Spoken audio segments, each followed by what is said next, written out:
Hey, Adam, Jeez, one why, thing. why do you think they're called bumpers, Gary? I don't know. Because they come at the beginning, at the end, like bumpers. Alex, you're a marketing guy. Do you like that design behind Paul? Does that sweet logo thing look pretty cool to you? Hey, I forgot to hit the record button. Yeah, that's really professional, isn't it? Well, this is a professional podcast. I met her in a parking lot and was handed two little Yorkies. And the only person I knew that knew Yorkies was Paul. So I called Paul and said, Paul. Sweet Talk is a weekly 20-minute podcast brought to you by the Continuing Education and Workforce Training Division of Idaho State University's College of Technology. Find us on Apple Podcast, Spotify, and SoundCloud and subscribe today. Now it's time to get started with Sweet Talk. Hello, everyone. Welcome back to Sweet Talk, our weekly podcast here at Idaho State University's Continuing Education and Workforce Training. I am Paul Dickey, the Apprenticeship Coordinator and Video Instruction Manager here at SWEET. And as always, joining me is our co-host, Gary Salazar, the Director of SWEET. Gary, how are you doing today? Paul, I'm doing great. Thank you for asking. Hey, very, very, very nice to be here. This is a special podcast, but before we get to why, let's make sure we do a round of introductions. I'm doing super, Paul. How are you? Great. Just great. Okay. Just great. Joining us on the podcast today is Angela Wilhelm, our marketing coordinator. Hi, Angela. How are you doing? I'm not good, Gary. You're not good. Oh.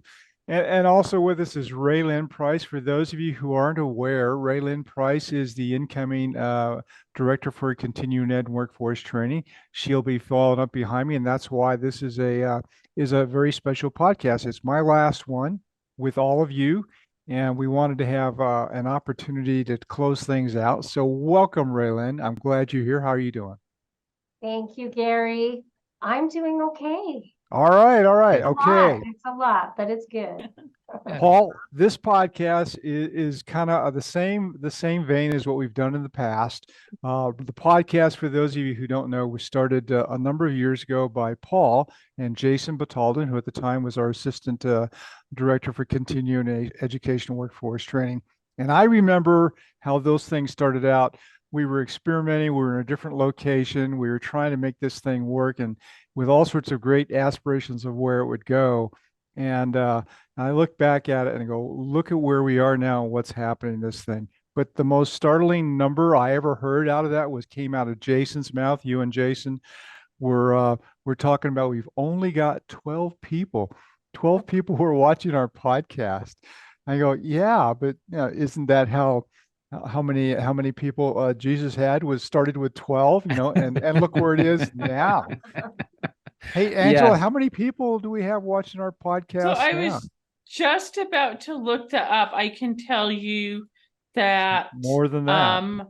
we do. So we've had a little over 2,000 people listen this year alone. Wow. So when I look at this at our all-time range, we are currently sitting at 2,055 people for the year.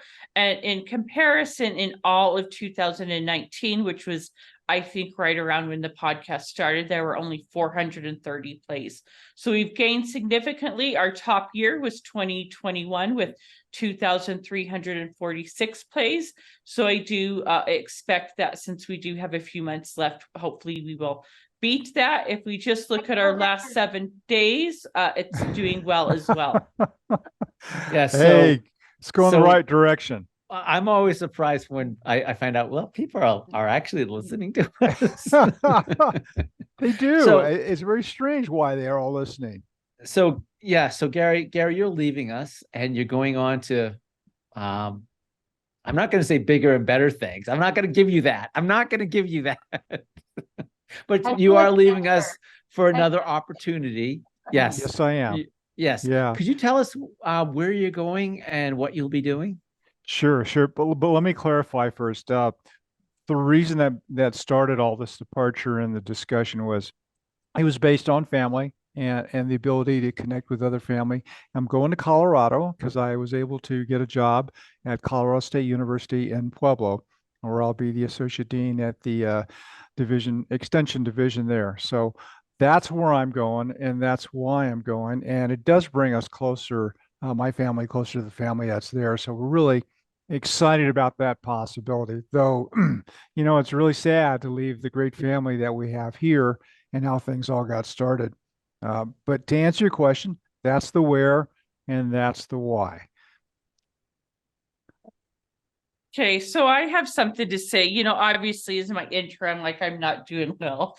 That's just because we're all going to miss you so much, Gary. We're very excited for the opportunity you have coming up, as well as the opportunity that RaeLyn has in this department.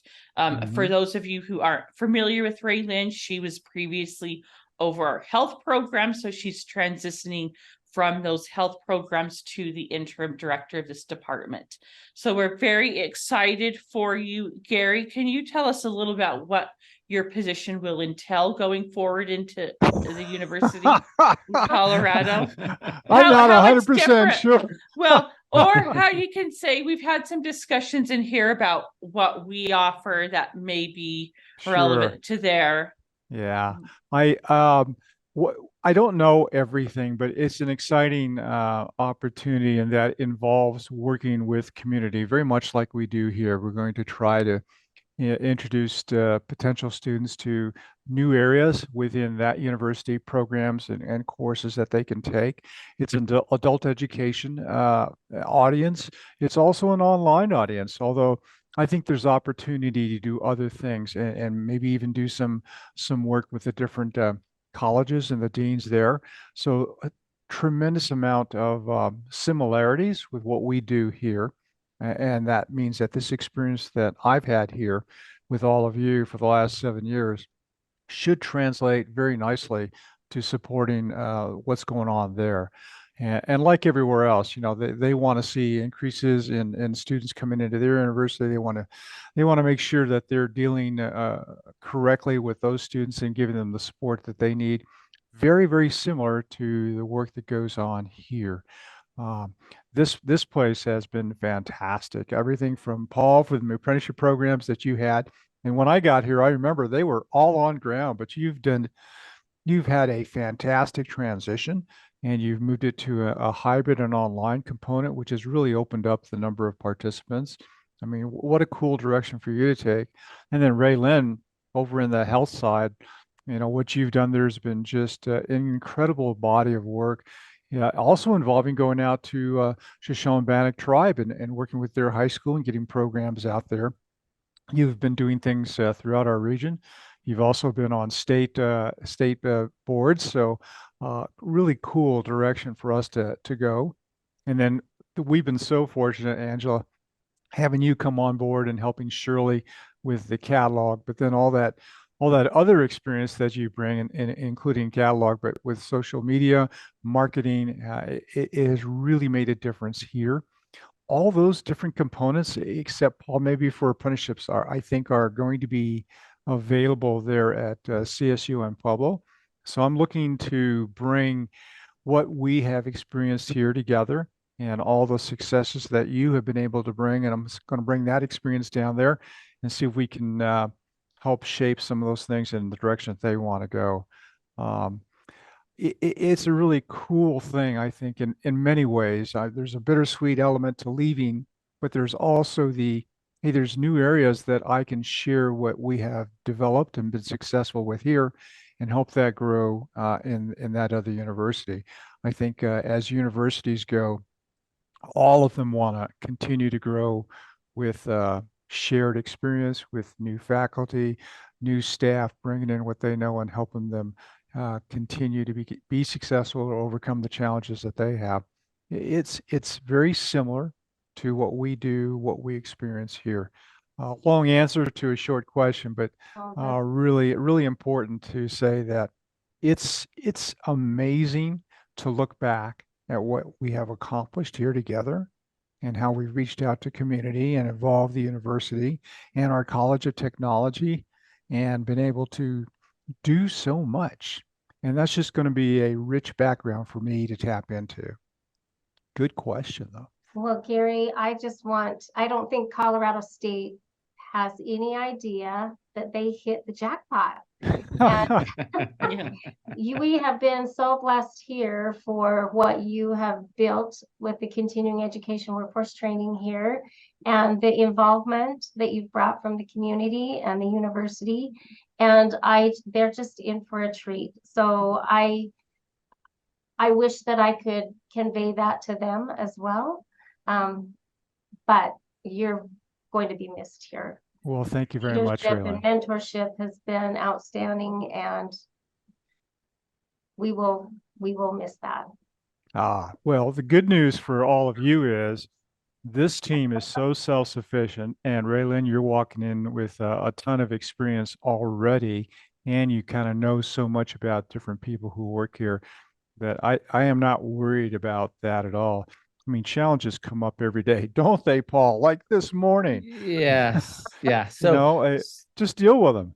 yeah. I think I've been here the longest, and was here prior to Gary coming on board and being the director of continuing education workforce training. And so I've been in this department for quite a while. And I have to say, Gary, not only did you come in and you took hold of the department, but you also tasked us all.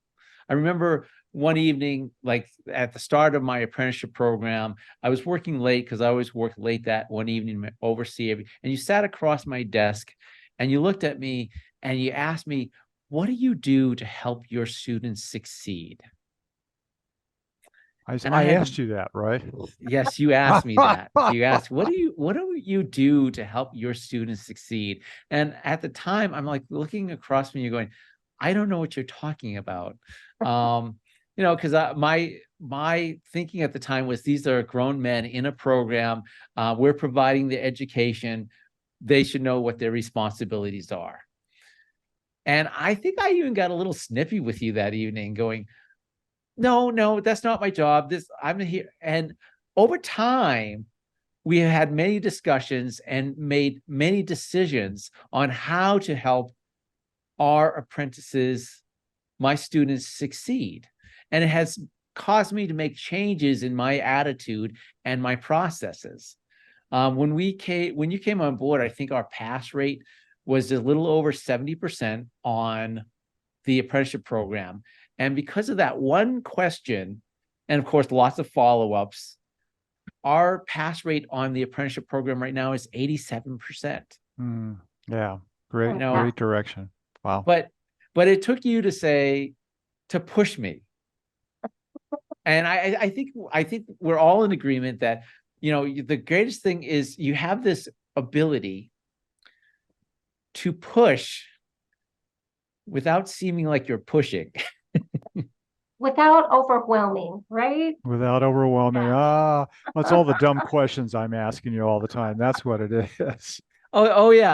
I think for the first couple of years, I would always dread the follow-up question. Because I would tell you things and you'd ask me a question and I'd answer it. And then there'd be the follow-up question was, that's great, but, and then you'd ask your question and I go, oh, no, don't ask me. But I'm over, you've been here for over 6 years now. And I just, now I anticipate, and I usually have the answer to your follow-up questions in my pocket already, because I know there's going to be a follow-up question. Right. And that is so cool, Paul. I mean, I don't think I did that, intentionally or not, but it's so cool that you took away from that and you went in the direction that is working very well. What a great success story in the completion rate that you've been able to achieve with your instructors, because I know you work very closely with them too. And then you had Bailey, and you've brought on people working on different things. It's remarkable how sometimes we think one particular point in our lives will cast a different glow on things, and so we'll look at it differently. We'll do things differently. I think that's life. We do that in everything we do. Kind of like out in the parking lot this morning, the students are back, which is a cool thing, but you got to watch out for students in the parking lot because they're zipping across, they're running, they're not looking. We have to always be willing to look at things from different perspectives. And, sometimes they don't work out as well as we'd like, but most of the time, I think it's very helpful. And isn't that cool that that's what, if you consider change as being part of what we do, isn't it cool that we have and embrace those changes and try to make things better than what comes at us? And that's what I like about this team. Angela, you're bringing in all the things that you've done have been just, I said this before, just remarkable in how they've uplifted us and create more of a positive look at what we do. I used to kid before that our best calling card was our catalog. I'd go out in town and I'd talk to people and they say, "Well, where are you from?" I'd say, "I'm over in continuing education and workforce training," and they give me that blank look. I say, "You get our catalog in the mail twice a year." "Oh yeah, yeah, we know that." But now I think there's also greater a greater footprint from Sweet out in social media and just across online. So you've brought that, which has been change. And RaeLyn, you're bringing remarkable change within the health programs, bringing in new angles on mental health, expanding out into different CNA trainings. And it's tough. It's challenging to do those things, but it sure opens up our ability to support community and help people and bring that light to their lives so they can move forward in a direction that that's hopefully good for them too. I love all that stuff. Paul, you hit it right on nail on the head there. Keep that stuff up. Don't let go. Keep changing. Okay, so I have a question for you, Gary. Yes, ma'am. You've just talked about what we all do, and Paul talked a little about what Paul and RaeLyn talked a little about what you've done for them. But could you give us something about your time here that you're most proud of, or that is most memorable for you? Huh. That's so difficult, Angela. There's so many things. It's the CNA beds. I know Yeah. it. Hoisting those beds.